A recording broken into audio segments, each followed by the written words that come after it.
All right. Up next to the stage is Tom Macy of Social Hour Cocktails. You can clap. Yeah, there you go. Judges, everyone here, I'm so excited to be here to introduce you to Social Hour and our mission to bring craft cocktails beyond the bar. I'm Tom Macy, CEO and co-founder of Social Hour, and I am a bartender by trade. I bartended for 12 years at the Clover Club in Brooklyn, New York, Brooklyn's first and still, I believe, premier cocktail bar. For 8 of those years, I was the beverage director, where I was charged with creating seasonal menus, 30 to 40 drinks, multiple times a year. This is where I, really found and honed my passion for creating and perfecting cocktail recipes, sometimes quite obsessively. I was hired at the Clover Club by Julie Reiner. I was a barback at the time. She's one of the legitimate pioneers of the modern craft cocktail movement. She opened some of New York City's most iconic and influential cocktail bars, and she is also my partner in Social Hour. The premise of Social Hour is simple. We are looking to take what we do, Julie and I, behind the bar and put it in a can with no compromising quality and fully shelf stable. Now, accomplishing this was not easy. Just picture this montage of obsessive experimentation and all these prototypes and us trying them and then just disgruntled and discarding them. It was a couple of years, but we eventually got to where we wanted to get, and we launched Social Hour in the spring of August. In August of 2020, our first 3 cocktails were based on a simple highball style concept. We have a gin and tonic, a whiskey mule, and our Pacific Spritz was a tropical take on an aperitivo spritz. These cocktails taste out of the can as if we made them from scratch behind the bar. We pull the same spirits that we pull from behind the bar and use in these. That's Perry's Tot Gin and Ragtime Rye from the New York Distilling Company down the street from us in Brooklyn. We are sourcing a rosé wine blend from upstate in the Finger Lakes. Perhaps most importantly, these have the same ratio and ABV of a cocktail made from scratch. Our gin and tonic is 11.5%. It's an 8.4 ounce can. You make a gin and tonic from scratch, it's 2 ounces of gin, 6 to 7 ounces of tonic water, maybe a little dilution from ice. That is what you're getting. Since launching, we've kept our focus pretty narrow in our backyard of Metro New York, mostly focused on off-premise liquor stores. We're essentially self-distributing, and it's a sales team of 1. For the first 10 months, that was me hustling around. In that time, we've opened 130 accounts. We've sold 2,500 cases in the last 12 months. We have about a reorder rate of around 80%, and all our accounts carry an average of 3 of our SKUs. Speaking of multiple SKUs, I have been, along this whole time, I've been very busy in what I call the cocktail lab, and this summer we launched 3 more cocktails. We were emboldened by what we learned through that rigorous R&D process the first time around, and really wanted to push the envelope with these. So we've got the Sunkist Fizz, the Prize Fighter, and the Strawberry Rhubarb Spritz. With this, we wanted to lean into that idea of discovering something new, which I really feel like is the magic of cocktail bars. I love classic cocktails. They're classics for a reason. But, when I just explain the Sunkist Fizz to someone and I say, it's a vodka fizz variation with yuzu, peach, key lime, and a touch of jasmine, and they're like, ooh, that sounds really good. That spark of excitement, that's what we're looking to capture and bring to market in a can. To, any venue or occasion where someone's unwinding with a drink and a craft cocktail might be a nice option, but a craft cocktail bar is not feasible. Those moments are when it's time for Social Hour. We've been very fortunate to have some amazing feedback. Food and Wine Enthusiast, Washington Post have all named us one of the best canned cocktails.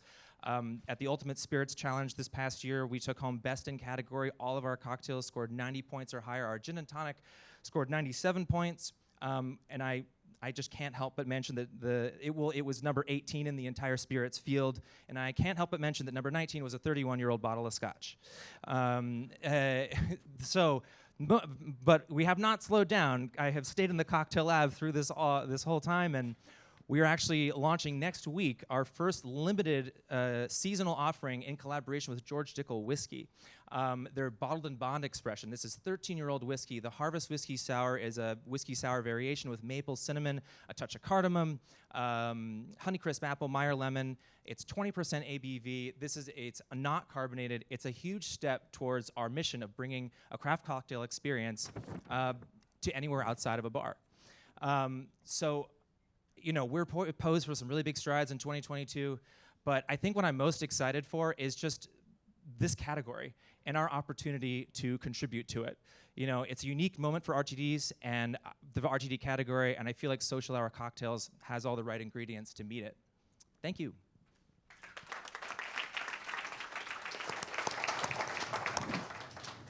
Well done. Tiffany, let's start with you. Classic cocktail-centric brand, Social Hour. What are your initial thoughts on what you heard? I love the packaging. I love the product inside. I love the packaging nails it. You see the cocktail. You know what you should be delivering it inside of when you try to do it on your own. That little part, the little part you have to do left when you're at home. Put it in a glass, etc. Right. Yeah. All great. I think the last thing, which is really on trend, is working with a major spirit brand. That's a key trend as far as where some of the growth is, as far as when you look at the category and you start splitting it up. Being, if you look at some of the most popular, products out there. Yep. But it's also having that key brand. I'd be very interested to see how the Dickel does. Me too. I know, it's going to be great. I worked on that brand when I was 27. Hey. A 6-pack and assorted. Again, I already said it on other brands. We have 4 packs. Okay, cool. And we cannot do, well, whatever. We'll talk about multi-packs At a party, another it'd be time. great. If it's not at a party, It's 4 packs and people break them up. love. Yeah. Yep.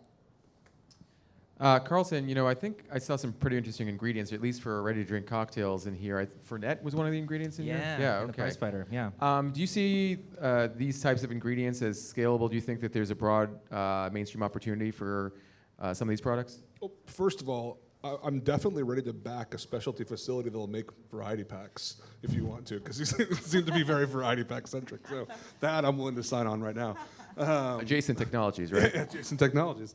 I do think this is broad enough, and I think that the really nice thing about this is that you touch on the classics and you touch on a little bit of a walkabout, if you will, on some of the others. And I think the only thing you have to be careful with is getting too broad and doing too much SKU rationalization. Totally. Just because you're going to have a if my nightmare. CFO were here, he would be like, Tom, you got to remember to rein it in. No, I take that, and it's like I have too many ideas, and I know that, but for sure, focus. Yep. A slightly higher ABV than some of the cocktails we've seen, slightly lower than others. Sebastian, I mean, where do you see this sort of this type of product as fitting into the growth of the RTD space? How do you know the question I wanted to ask? I actually wanted to point out the higher ABV content. Yeah. What's your calorie count on those in average? It's like around 200. 200, okay. Because that's the point, right? The variety we're seeing right now is we're going from 5% or like 4.2% in some cocktails up to 40 with Golden Rule. I think it's interesting to have higher ABV because it's coming closer to the cocktail experience, right? And I will say, I wasn't like, I'm gonna make a 10% RTD brand. Yeah. It was like, I'm gonna make the best damn gin and tonic I could possibly make in a can. And it just turned out that actually raising the ABV was kind of the aha moment. It was at 10, and then we raised it to 11, 11.5. Yeah. So it was just like following what was the path of deliciousness was really our mission. And that's great, but because ultimately we're looking for some kind of differentiation in the marketplace with so many brands. And I feel like, as Saeed knows, there is so much education and so much different understandings of what cocktail actually means and what it doesn't mean. Yeah. So I like the fact that you're having, different in terms of saying, we do good cocktails, and that needs that we like slightly higher ABV content. I like that piece. Thanks. Saeed, Tom mentioned he was trying to make the best gin and tonic he could possibly make. Did he come close? Did he succeed? Well, I don't know. You didn't get to chase the gin and tonic. I didn't get the gin and tonic, but I Okay. will I say I could only give you 4. I I wanted will to say give more. We'll change the rules for next time. Yeah, Sorry. please. I will say that whiskey mule was very spicy, and that's exactly what I wanted in my whiskey mule is Awesome. that ginger beer spice. Also, I was very, very, very, very appreciative of the spritz that you did as well, like that strawberry rhubarb one. That one, it obviously rhubarb is very perfumey, but it's like if you wanted something like an aperitivo style cocktail, that was it. And then also the Sunkist Fizz. the Sunkist one was top notch as well. I'm really curious about this Fernet one though, because It was hard Bartenders. to pick. I know, man. Yeah. We'll get you some when I get back to New York. No, the Fernet one's super cool, and it's like the nerd cocktail for yeah, sure. I'm into nerdy things. Rad. Well, thank you so much, Tom. Great job. Thank you, guys.